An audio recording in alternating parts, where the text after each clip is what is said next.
Le gouvernement camerounais a annoncé une série de mesures pour assurer la disponibilité et l'accès aux produits de grande consommation. Il s'agit entre autres de 480 milliards de francs CFA de subventions de l'État pour stabiliser les prix des produits pétroliers.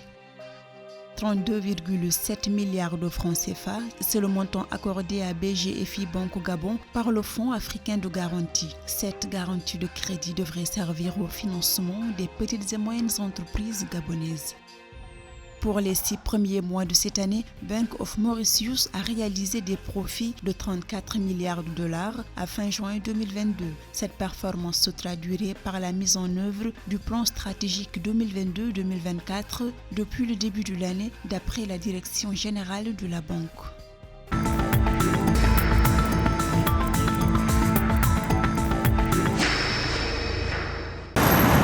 Les autorités camerounaises parient sur la résilience de l'économie nationale pour relever les défis de la hausse généralisée des prix sur les marchés résultant de la crise sanitaire de Covid-19 et du conflit russo-ukrainien.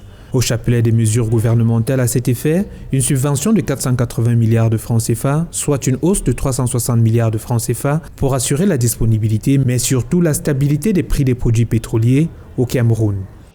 Le collectif budgétaire décidé par le chef de l'État dans le cadre de l'ordonnance du 2 juin 2022 qui a porté de 120 à 480 milliards de francs CFA le montant des subventions de l'État au profit des produits pétroliers.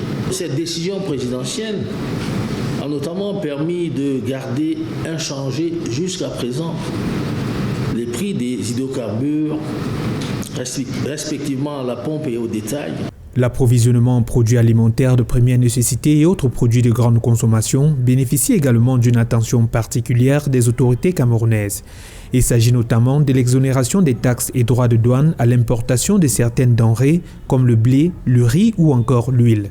S'agissant des autres produits, le gouvernement a décidé d'un certain nombre de mesures d'accompagnement, au nombre desquelles l'exonération ou la réduction selon les cas des taxes et droits de douane à l'importation sur certains produits particulièrement visés par des risques d'inflation, notamment le blé, les produits ferreux, l'huile de palme brute, le riz, le poisson, les matériaux de construction, pour ne citer que cela. Pour améliorer les conditions de vie des Camerounais, le gouvernement envisage d'implémenter sa politique d'import-substitution pour parer à toute récidive, mais aussi de créer et consolider les conditions d'une résilience solide et permanente pour bâtir une économie viable, durable et compétitive.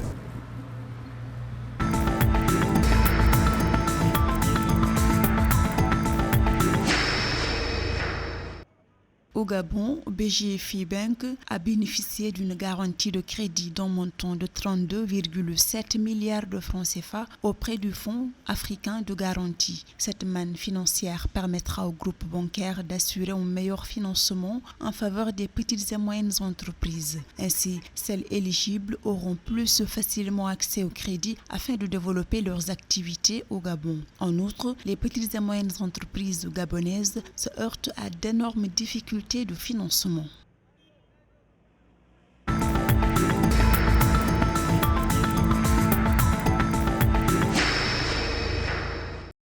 Bank of Mauritius a réalisé à fin juin 2022 des profits semestriels de l'ordre de 34 milliards de dollars. Selon la direction générale de la banque, cette performance est attribuable à la mise en application d'un plan stratégique triennal dont l'objectif est d'amener la banque à améliorer constamment ses performances. Le revenu d'exploitation de la banque pour l'exercice clos le 30 juin 2022 est resté plus ou moins au même niveau que la période correspondante à l'année précédente, à 4,40 milliards de roupies mauriciennes, alors que les revenus nets d'intérêt affichent une croissance de 16% et 9% pour les revenus provenant des frais de commission.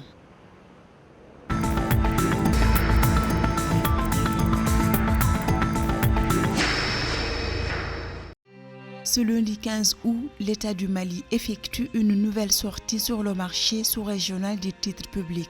Le pays sollicite un nouvel emprunt de 200 milliards de francs CFA sur le marché financier régional de l'UMOA après sa levée de fonds réussie de 277 milliards de francs CFA. D'une maturité 10 ans, cette opération porte sur un taux de 6,2%. Ces fonds seront notamment destinés au financement d'infrastructures de développement prévues dans le budget 2022 de l'État du Mali.